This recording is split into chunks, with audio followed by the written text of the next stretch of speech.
What's up, guys? Got to clear my voice. Joined again by good friend Gabriel. We're talking all things Chicago Bears. There's a lot going on right now. We just had our joint practice yesterday with the Buffalo Bills. A lot to talk about with that. We have some updates at left tackle, which I'm starting to get concerned about. And of course, the game tomorrow night, starters will be playing against the perennial Super Bowl contending Buffalo Bills. Greg, how you feeling today, my man? I'm doing good. I think I'm still hot from yesterday. It was hot out there. It's hot. I mean, that's one thing about camp is it is really hot always. That's one thing I remember even going back to camp 15, 20 plus years ago. You go out there and it's going to be hot. The sun is always bearing down. And that's why I always expect players lose weight in camp. Players lose weight. It's hot. They're out there working. But what was give me a couple of your impressions from yesterday's camp. How did first I got to explain, how they set up these things. Mm-hmm. And really all they got to see was the offense, the Bears offense. They had, the two fields are adjacent to each other. Where I got tickets from somebody in the front office, and it was in the family section. And so where we were seated, I was right in front of the field where the Bears offense was going against the Bills defense. I'll say basically you had the VIP seats. When I'm there, I'm sitting over in the bleachers and the offense is practicing away from us. Greg was in kind of like I always refer to it as like the family or the VIP section over there. Right. But Simone that's where Biles was in there. Just a little bit better view. Oh, he was in the same area that Simone Biles was. That's how important Greg is, my guy. But yeah, that's awesome. Aldo was with me. So Aldo was there too. Yep. Next year he's bringing Swifty. I'm telling you guys. Next year I'm going. Yep, for sure. But anyway, VIP. I could see the Bears offense against the Bills defense really, really well. Could not see the other. And the other thing I couldn't see was the one-on-ones, which right after the stretching and individual period, they did one-on-ones down at the other end of the field. Yeah, you can't see anything. And you had players blocking it, so you couldn't see a damn thing from that. So unless somebody had you got a hold of a tape of it, and there's no cameras down there, so you have to get the real practice tape, which I will never get. I don't know who looked good, who looked bad, who looked indifferent. But in watching the offense, I saw some narratives after Caleb was struggling again. I thought Caleb played pretty darn good, to tell you the truth. Now, one thing people don't understand is that when you're in practice, you try to do things that in a normal game you might not do because it's practice and it doesn't count. So, he made or tried to make a couple really tight window throws. One was to Colston, and it may have been about 6 or 7 inches too high. Bill's defender got his hand on it, and I thought Colston was going to pull it in, but he lost it on the way down. That would have been a touchdown. It was a hell of a throw. And then they had another where he hit Rome on the sideline. Rome had a jump for it. When the Bills defender hit him, his feet landed just out of bounds. So there's a couple things like that were inches away from being great throws. But the point being is that he was reading the play correctly, going to the right person, making the right throw. And in some cases, he probably went to a person that was a tougher throw only to see if he could do it. And there's nothing wrong with doing that in practice. That's when you want to do it. That's when you want to do this stuff. Yeah, you want to test your arm. You want to throw those tight window throws and test. Those are the kind of things you do in practice and you do in camp. So it was weird. One of the things I know you want to address the some of the narratives because it's funny. Well, there's one thing. So I did see. Well, I saw a few plays on the Bears defense. 2 of them happened to be 3 of the interceptions Josh Allen threw. Yep. So I put out a thing and I go, well, Josh Allen threw 3 interceptions. Caleb threw none. And yet there's this, narrative around that Caleb sucks. Well, most people got it. And what I was doing was really throwing water on the narrative. Some people, mostly from Buffalo, thought I was, and they don't realize I'm from Buffalo and a Bills fan, but some people thought I was taking a shot at Josh, which wasn't the case, or trying to compare Caleb to Josh, which wasn't the case. I was really mocking the narrative. Mm-hmm. You don't see any, when Josh makes a mistake, so what? It's practice. Yeah, that's the thing. I mean, the wrong way, and it's the end of the frickin' world. Yeah, that's the thing. I mean, imagine if it was the other way around, right? Caleb threw 4 to 5 touchdown passes yesterday, 0 interceptions. Josh Allen threw 3 to 4 interceptions. Who, if it was flipped around, they'd be calling Josh Allen shredded the Bears defense, and they'd be calling Caleb Williams a bust. For sure. So it's wild that Josh Allen had a bad day of practice, no matter how you put it. He had some nice throws, too. For a guy who is a perennial MVP candidate to come out here and throw 4 interceptions in a day like that. If Caleb had a practice like that, they'd be going crazy. So as far as Josh Allen's standards, a guy who is used to being in the MVP race, perennial Super Bowl contender, coming out and throwing multiple interceptions in a scrimmage like this, a joint practice, not his best work. So to clear, Josh Allen didn't have his best day of practice. Caleb had a really good day of practice by almost everyone that was there, but there's a couple people in the media who like to try to spin it and get the clicks. And the thing is, there's another thing. When somebody was talking about all the pre-snap penalties, and I'm going, I think a lot of them were with the second team. Well, yes, I think there was 2 with the first team, maybe 3. But here's the one thing. They counted one against the Bills as against the Bears. Because they weren't freaking looking. Or they got them off sides. And that's where you know people aren't paying attention. Because they, if they saw where the referee marked it off, then it was 1st and 10, and then it became 1st and 5. Yeah, but that's an offside penalty. Another pre-snap penalty.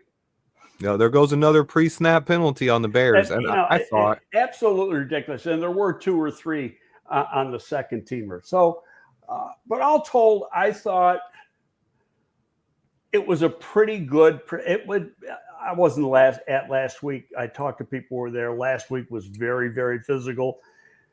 There was maybe 3 tackles in this whole thing. This was more thud. Mm-hmm. Live at the line of scrimmage, thud on the running backs. But it was a good practice. Yeah. Not quite as physical. Got a lot of work done. And when you have simultaneously both the offense and defense working at the same time, you're in essence getting a 3-hour practice. You're getting twice as much done. Yeah, there's a ton to see. Yeah. Yeah. And so a lot of snaps in, some good work. It's going to lead over to I hope a good game on Sunday against good competition. Now, Buffalo will not play their ones that much. The one defense played 2 series last week in their opening game. They may play 1 or 2 series again this week. Josh Allen did not play. Some of the line did play. Pardon? I expect Josh Allen to play a little bit. I'm thinking hopefully I would think no more than 2 series. Yeah, 2 series. If that can last the whole first quarter, that'd be a plus. If you can get a whole first quarter out of them, that depends on how those drives go and how long we have the ball. But I'd like to see 2 series at least. I think there's a lot we can learn from in this game, and this is one where the Bills are a good team. So I think one of the reasons why there wasn't full tackling in yesterday's joint practice is because unlike the Dolphins game, they expect to save some of this for Sunday night, whereas last week they were trying to get in as many full speed reps as possible. Right, because the ones weren't going to play. Mm-hmm. So this week we're saving a little bit. And in fairness, the ones got more reps last week than they got yesterday. It was pretty much even. It was almost all ones last week. There was a little bit of 2s, but I don't even remember seeing the third team get any reps in the joint scrimmage. It wasn't the normal rotation. It was a lot of the starters. Right. And this was the normal rotation. Mm-hmm. I thought Tyson Bagent had one run for about 30 yards. on a scramble. Had some nice completions, had a couple of bad throws too, but overall not too bad. Luther Burden made some plays. OZ made some plays. Rome made a bunch of plays.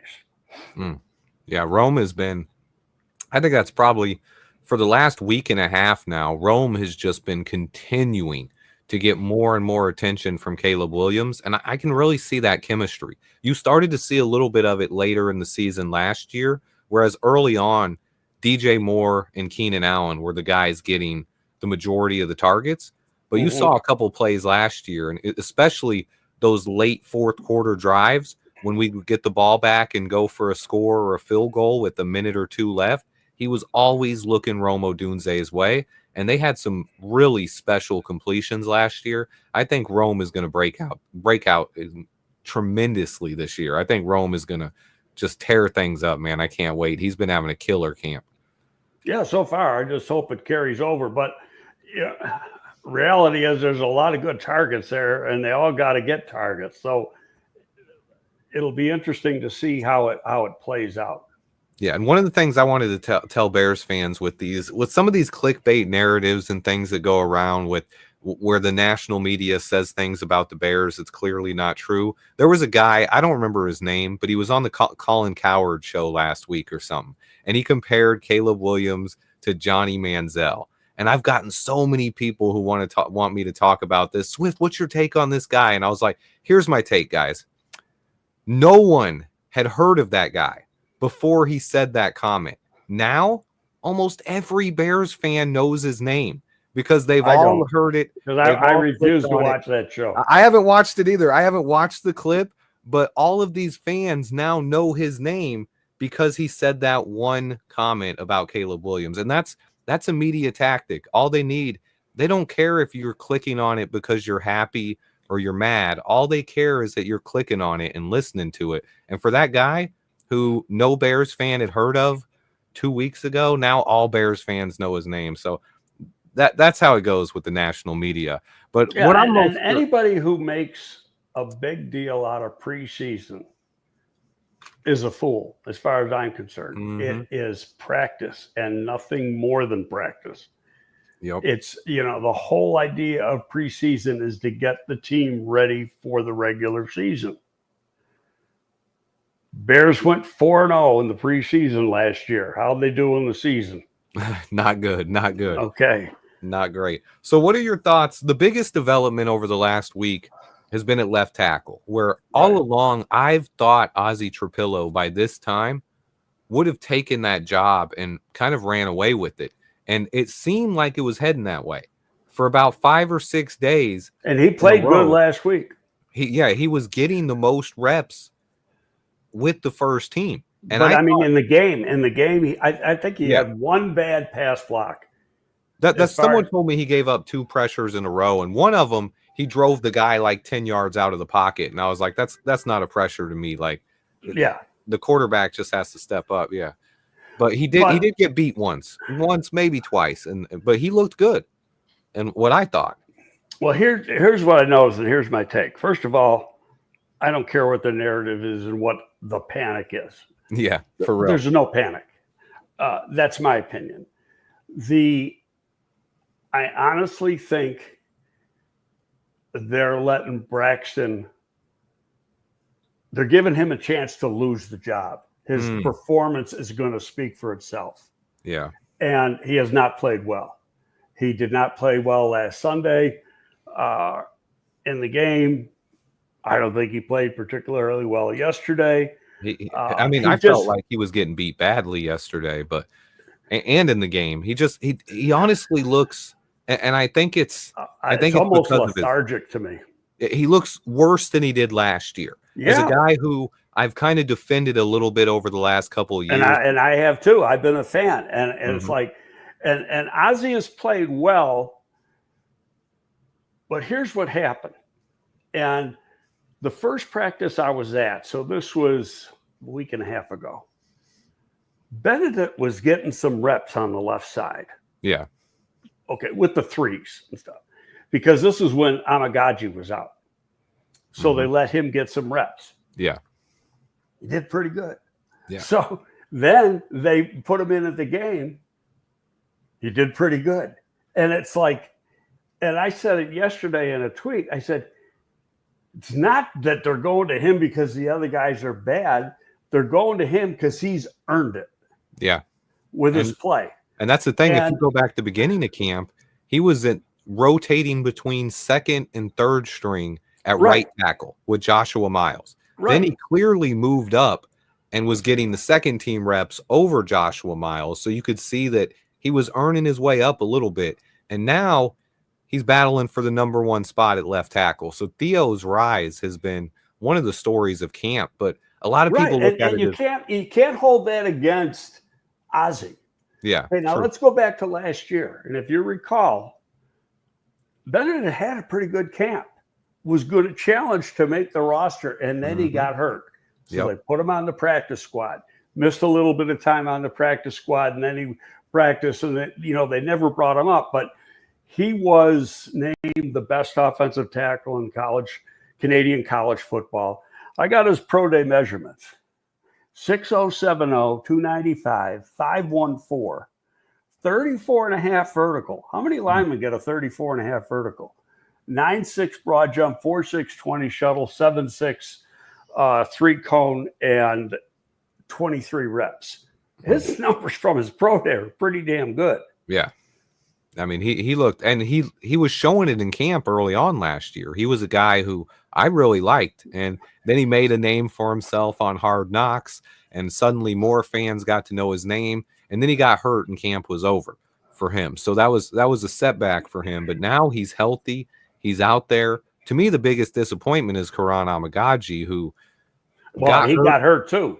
But that was the thing, though. It wasn't a serious injury because he was back 4 days later. I think he missed a full week of practice. He came back. No, I take that back. His first day back of practice was this Monday, so he missed more than a full week. Yeah. Okay. I was thinking it was somewhere around a week. Yeah. And so he did not play in the game last week. And basically what happened is if he doesn't get hurt, Benedict might not get that chance. True. Yeah.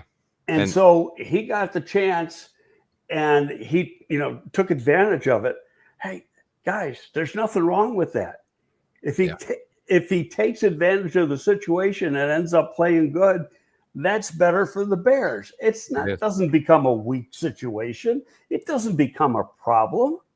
Yeah, it ends up becoming a strength. But I think a lot of people are focused on where he was drafted, or that he was an undrafted free agent, and that says a lot because he played Canadian college football. So what? Mm-hmm.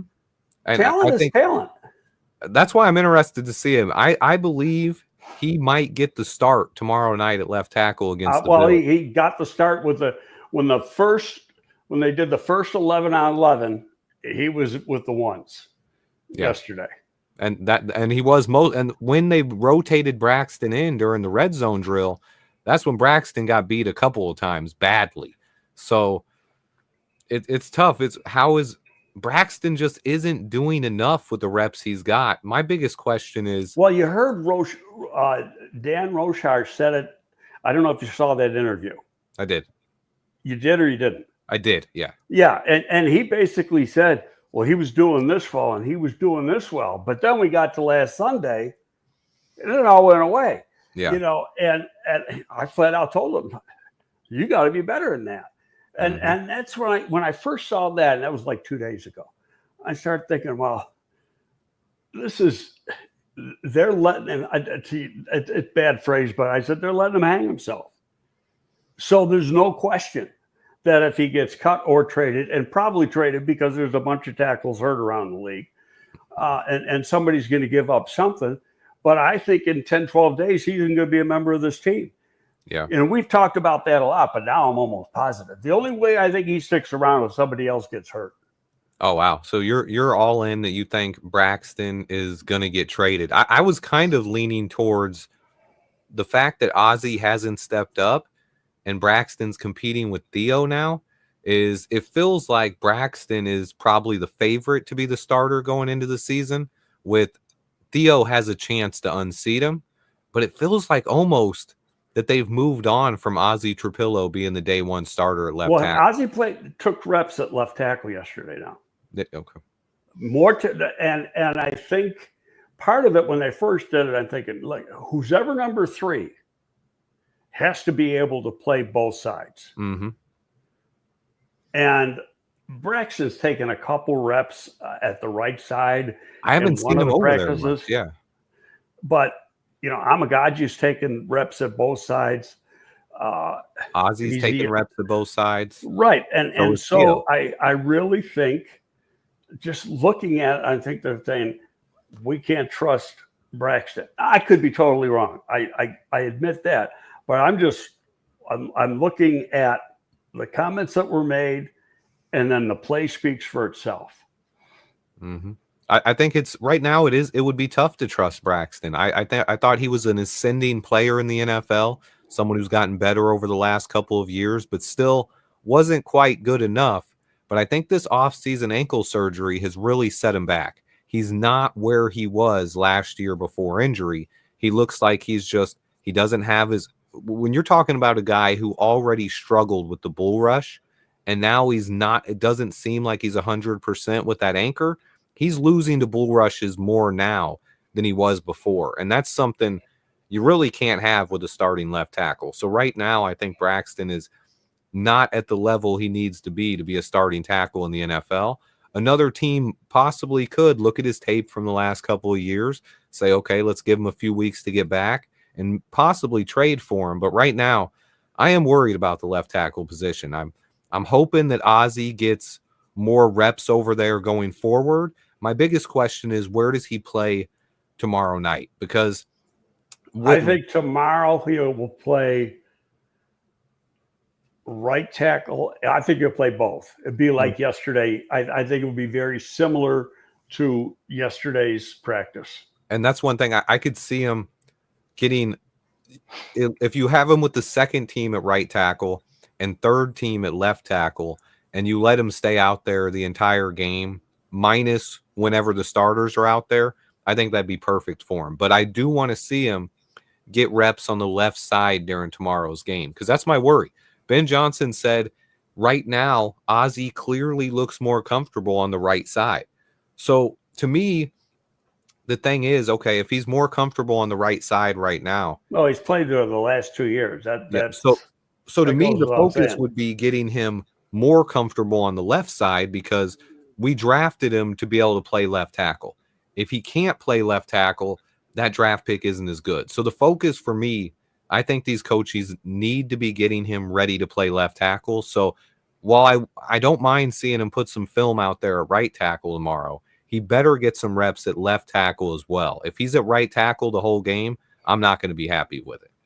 Well, I really think that the game one, barring an injury somewhere, game one offensive line starters will be announced next week.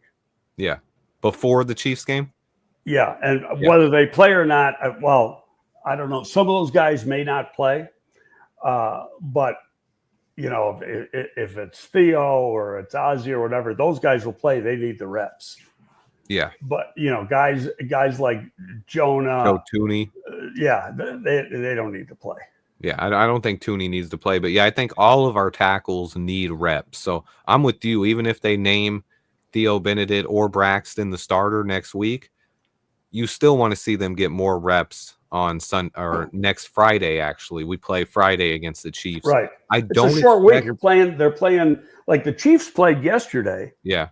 So they got a full week where the Bears are playing Sunday and then turn around playing Friday. 4 days in between. Yeah, that almost tells me they're going to play the only starters that are going to play are the guys that have to play. Yeah, that's what I see happening as well. I don't see the starters really playing because they're going to get their reps out of Caleb this week. I could even see us playing Caleb in the starters for the entire first quarter, maybe even deep into the second quarter. I think the absolute maximum would be the whole first half. No way they play more than the whole first half, but I don't know if Ben Johnson plans on doing that, but I expect him to play at least 3 series and get at least 1 full quarter in. That much I expect to see tomorrow. Did you see Kyle Brandt's? He posted a video that he did on Good Morning Football. Did you see how much Jared Goff played in Detroit during the preseason in 3 years? How much? 1 series. 1 series. Oh, wow. In 3 years. Yeah. That show goes to show Ben Johnson's record for playing guys in the preseason. And we've already seen Caleb did not play last week. I don't expect them to play next week against the Chiefs. So these reps we get tomorrow night are the only time I expect us to see Caleb in this first team offense until the regular season kickoff on Monday night next month, which is about, 3 weeks away? Next one. Yeah, 3 weeks. 3 weeks from Monday night. Yep. 3 weeks and 2 days away, and the only reps we're going to get are tomorrow night. So that makes that game. That's not a bad thing. I mean, it's not, but when you look, especially given the fact that they've had 2 joint practices where the ones got a lot of reps. 100%. And someone in the question asked, why would we want Trapillo to play left tackle if he's not good enough and we'll get Caleb killed? That's not going to get Caleb killed. Yeah. They want to have the guy who's actually is going to be the best guy. But he's not going to get better at left tackle if he's not practicing there. No, I get that. But I don't want to hear Boston because, I watched every play last week that he was in. Watched him yesterday, watched him 10 days ago. He's pretty good. Yeah. I watched, what surprised me is Benedict comes in last week, plays right tackle at first, and then they move over to the left side, and there was no difference. Yeah, he looked good. And that's when they said, well, he's getting in the equation. It does not shock me. And again, there's nothing wrong with a guy jumping up and earning it. Ian Wheeler has a good game. Everybody, jumps on the bandwagon. Mm-hmm. Oh, this guy's got to play. But because this guy is a Canadian left tackle, you're going to hold that against him? Who cares? Yeah, I think Theo is a guy who I can't wait to see him play, especially if he gets reps against the Bills starting defense. They have some legit edge rushers on that team, and I'd love to see how he holds up against them. But I'd like to see Ozzie get some reps too. I actually wouldn't mind if we gave Darnell Wright the day off tomorrow and you started Ozzie at right tackle and you went with Theo at left. I do not believe that'll happen because they want these guys. I don't think they want them to gel. Yeah, and get some reps together. Yeah, but I want more out of Ozzie, and I think he's the guy right now I want to see more of out of these next 2 preseason games. And I really want to see him go out there and dominate. I think the coaching staff might want him to be a little bit more physical, because if there was one takeaway I had from him in that preseason game last week, he wasn't dominating guys. He wasn't pancaking guys. And when you think, oh, he's going against third stringers, maybe that's what the coaches want. Maybe that's why they put him out there. And they're like, look, this is your chance against guys who some of them won't be in the NFL. We want you to dominate these guys. And I don't know if he did that. So that's my biggest question right now. Maybe they want some more intensity. Valid point. I don't know if I totally agree with it, but it's a valid point. Yep. A couple of questions here from the chat. Someone asked if you saw Joey Bosa push Caleb. I saw a couple of people talking about it. Apparently it was just a small incident where after a play, Bosa kind of pushed him, and the Bears were in a hurry up offense. So none of the offensive line reacted. If that was during the hurry up, was in the 2-minute drill. Yep. Which was actually the last, and it wasn't 2 minutes. Mm-hmm. They put 1:08 on the clock. They had the ball, one timeout, and the ball at the 45. Yeah. And they actually started moving the ball pretty good. And then that's where the 2 plays were the pass to Rome, and he got knocked out of bounds before he could get his feet in. And then the drop ball by Loveland were both in that drive. So 2 good plays that were, missed by this much. If that happened, I didn't see it because I was watching the ball where the play was going. So I didn't see what was going on in the back. Yeah, I don't think a lot of people saw it. I did see a couple of media guys trying to make a big deal out of it because apparently they expected the Bears' offensive line to retaliate, and they didn't. Problem is when you're running a 2-minute drill and you're doing a hurry up offense, you if the offensive line are back there getting in Joey Bosa's face or Nick Bosa, I don't even remember which Bosa it is, but if they're back there getting in his face, they're not hurrying up to the line of scrimmage and ready to snap the ball. So I Right. think it was a big you know how they make a big fuss out Much of to do nothing. about nothing. Yep. And as someone asked if they think Joe Tooney would be moved to left tackle, I think that's an absolute last case scenario where I don't think they want to do it at all. It would have to be a situation where all of these guys at left tackle clearly aren't getting it done, and whoever you put out there is just getting beat so badly that you have to do it. But then you need someone to step up at left guard. So Right. And you know, the one guy who we thought was going to have a big camp, he got hurt, and he's been out 2 weeks now, Murray. yeah, Bill Murray, a guy I've And always so, liked. I mean, he could end up Same being with an Luke IR Newman. guy at first. What? Yeah, and Luke Newman, same thing. He looked really good in the preseason game, but Luke, now, I thought Newman was going to be out because he had a concussion. Remember? Yeah, He played. yeah, he was back yesterday finally. Yeah, But he he missed the played, rest of and the week. I kept an eye on him because I really liked Luke. And I'll tell you what, he's a freaking dog now. So you think He gets he'll after probably be playing people. tomorrow then? Oh yeah, if he played in this, he's playing tomorrow, no question. 100%. My man Blue asked if you think a DJ Moore drop off is coming. No, he's I only think 28 years old. And I think Romo Dunze may eventually pass him as the number one target. But the thing is, there are such different skill sets, and Ben Johnson is going to find unique ways to get DJ Moore the ball. I've seen it in some of the practices. He'll have him lined up in the backfield. He'll throw screens to him. He'll hit him with jet sweeps. There's a lot of ways. He's going to carry the ball sometimes too. Yeah, he's going to hand it off to him. He's going to use him out of the backfield, throw little screens to him. He's going to get the ball in DJ's hand. Wide and in the slot yesterday. Yeah. I think DJ is going to be more of the manufactured touch guy. Like if you look at what Velus Jones was supposed to be a few years ago, that might be what DJ is this year. And Romo Dunze becomes more of the downfield threat. And you also got Luther Burden who can do a little bit of both. And man, OZ, Olamide Zaccheaus, he's been a really, really big part of this offense all camp. He's going to surprise some people. He doesn't drop the ball. He's not fast. He's like a 4.49. No, I take that back. 4.49, 4.51, something like that. But he's real quick. Yeah. And he's got great body control. He gets out of a cut very, very quickly. Mm-hmm. Yeah, man, I love our wide receiver room. I think it's just really talented. And we got more weapons than we've had at any point. Raymond asked, I did not see this and do not think it's happened. Darnell Wright has not been at left tackle. No, Darnell Wright has not played. I haven't seen him there once. Left tackle in like 4 years now. Yeah, it's been almost 4.5 years. I said that to someone the other day because I think that's the worst case scenario here is if we were to move Darnell Wright to left tackle and have Ozzie competing at right.